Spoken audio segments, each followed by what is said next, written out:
Hello again, everyone. I'm still Angie, and welcome to Coding Together.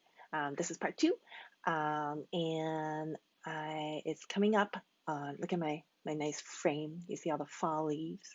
It's coming up upon Thanksgiving. Many of us have many days off. So I thought I would send you off into the holidays in case you have extra time and you're wondering what you can do with it with another project idea. I just came up with it. I think it's kind of funny.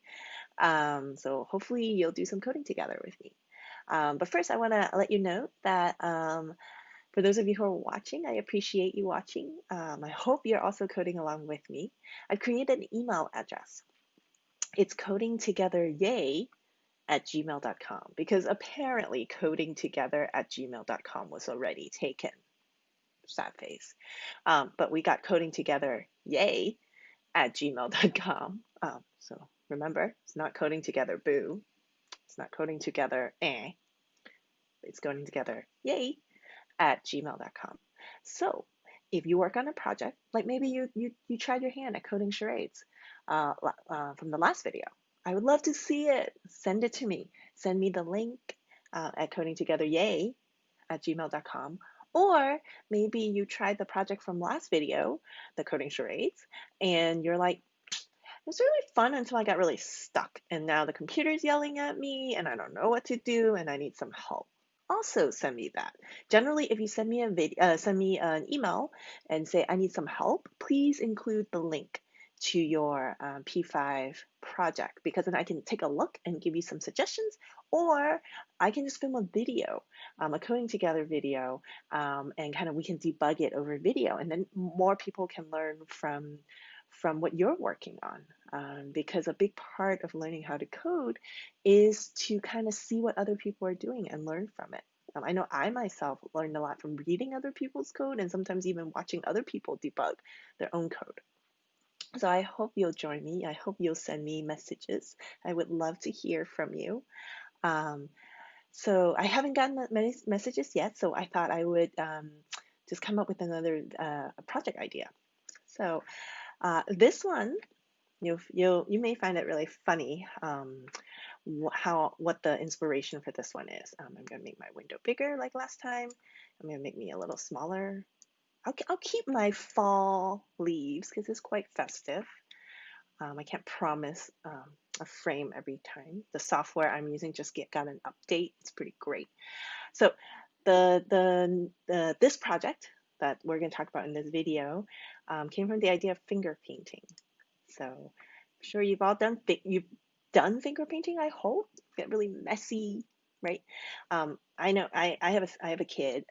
He's now 5, but when he was little, at his daycare they used to do finger painting a lot, and it was really messy. So they had like all these like frocks and aprons, and they do it outside, and it's all washable paint. We're gonna try to see if we could do something like finger painting without the mess in code, in JavaScript, and see what happens. So it's going to be very abstract art. So if you're like, I don't like the term finger painting, I'd rather be a little bit more fancy, then you can say I'm making abstract art. Apologies to any artist out there. I admire abstract art a lot. And I know what we're creating is not really, it's like just inspired by abstract art. Okay, so again, we're going to go to editor.p5js.org, and I am going to make my font a little bit bigger so it's hopefully a little bit easier to see for everybody. So this is a new project that we're starting. So when you do File, New, you'll get the same thing. So hopefully you've logged into your account. You know that you've logged in when it greets you, hello, whoever you are. So that it's important to log in so that you can save your work. And also you can't really share your work with me or ask me questions and let me look at your code unless you've saved it to your account. So that's important to know. So again, when we start a new project, P5 automatically gives us some stuff. So one thing I don't think I sort of mentioned in the last video, in the first video of the series, is that, but I didn't really kind of like go into it very much, is that all of computer science, all of computer programming, it all just has to do with giving instructions, like being really bossy, right? We're just trying to boss this computer around to have it do what we want it to do. So that's all what we're doing.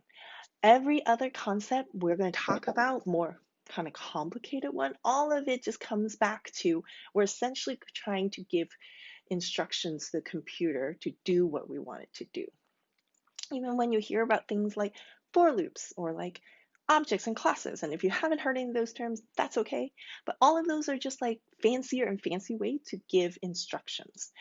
All of you have probably had experience either giving, most definitely receiving instruction, probably from your parents, right? I know I give my son instructions quite a bit. Please put on your shoes.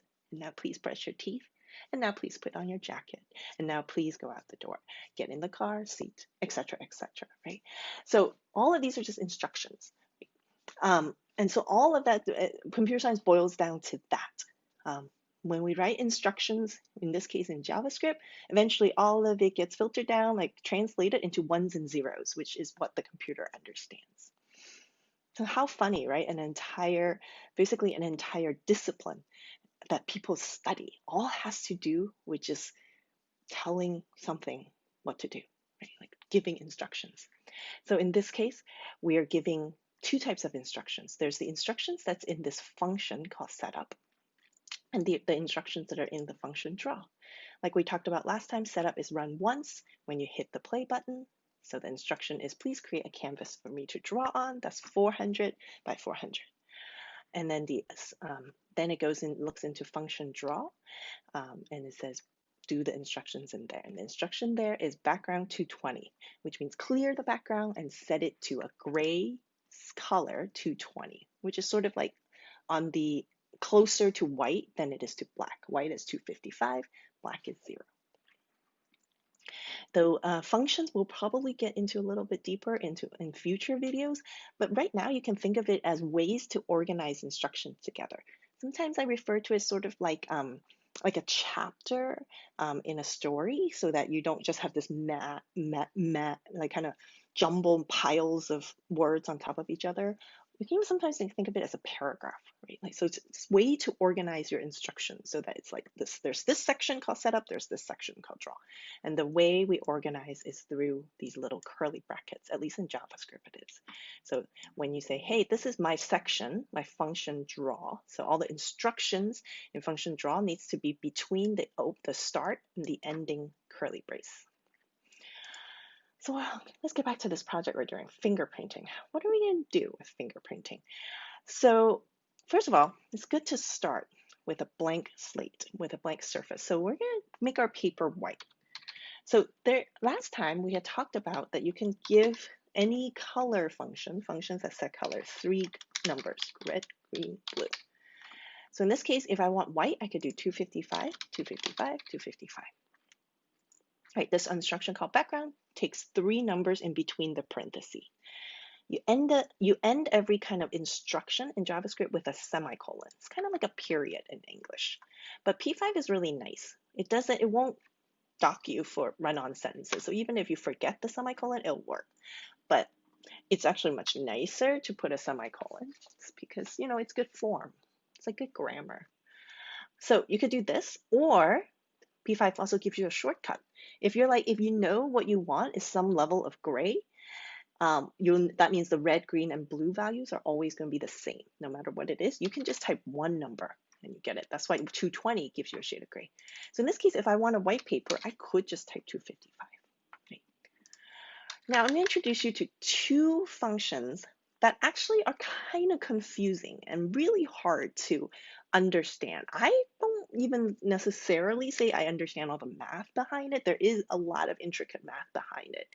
It's called Bezier and it's called curve. There are 2 different ways to make curved lines. Not in P5 for sure, but also outside of P5. These can be things that you research later on your own if you would like. What I am going to show you is if you ever have a question about what kind of commands, what kind of instructions are available in P5, you can go to p5js.org, that's the website for P5, and then go to the reference section here. There's a lot. Maybe eventually in future videos, we'll dig into a lot more of this stuff, right? There's so many different things you can do. But I am in particular going to go down to shape. So shape, you'll see there's things called 2D primitives, which we did 2 of. We did ellipse last time, right? We talked about ellipse, which makes kind of ovals, and we did rectangle. Whoops, I clicked on it accidentally. But if you click on one of the commands, it will actually show you kind of how you use it, so you can read through it. I think it's always good practice to start learning how to read through references, but I would say when you're beginning to learn, it can actually be pretty confusing because there's a lot of technical jargon that when people write the documentation, like write kind of these reference pages for coders, a lot of them don't necessarily write it for beginners. So there's just a lot of like blah blah blah and parameters and like blah blah blah and then all these like crazy square brackets and coordinates and all that stuff. So I would take a look just to start getting used to seeing it, even, but don't stress out if you're like, it doesn't really make sense. I'm way more confused, right? But you now know what ellipse, how you use ellipse, right? You gave it 4 numbers, just like rectangle. But here's this area called curves. So there's Bezier, right? Which starts, you can see, okay, that's cool. You can make some sort of curves. You can read all this whole paragraph, but ultimately you get to this here, which is you get to the 8 numbers. You start trying to dive in, and I have to say, even I'm confused. I'm like, oh my gosh, what is an anchor point? What's a control point? So for this project, I want you to only care about the Bezier and curve takes 8 numbers. Here's where the finger painting part's going to start. By finger painting, right, we usually just run our fingers through paint and go crazy. I want you to just use your fingers and just mash keyboards and just type in 8 numbers. I'm just mashing it. And some of them, I mean, don't hit letters, that won't work. But erase it if you hit letters. And it doesn't even matter if it's too big. So let's see what happens here. I got some sort of curve. Look at that. It kind of worked. It's kind of funny, right? What if we do more? Let's mash it. Oh, let's do a curve function. I don't know what will happen. Mash it. Oh, that's too big. That's really big. I don't know. You can decide what's a ridiculous number and what's an okay, less ridiculous number, because this is all ridiculous anyways, because we're just mashing numbers. I can't even see that one. Okay, I'm going to make some of these numbers back so that it's not so big. Does that help? Oh, it's up there. Right, so you can start playing with this. And here's the part that I think gets even cooler.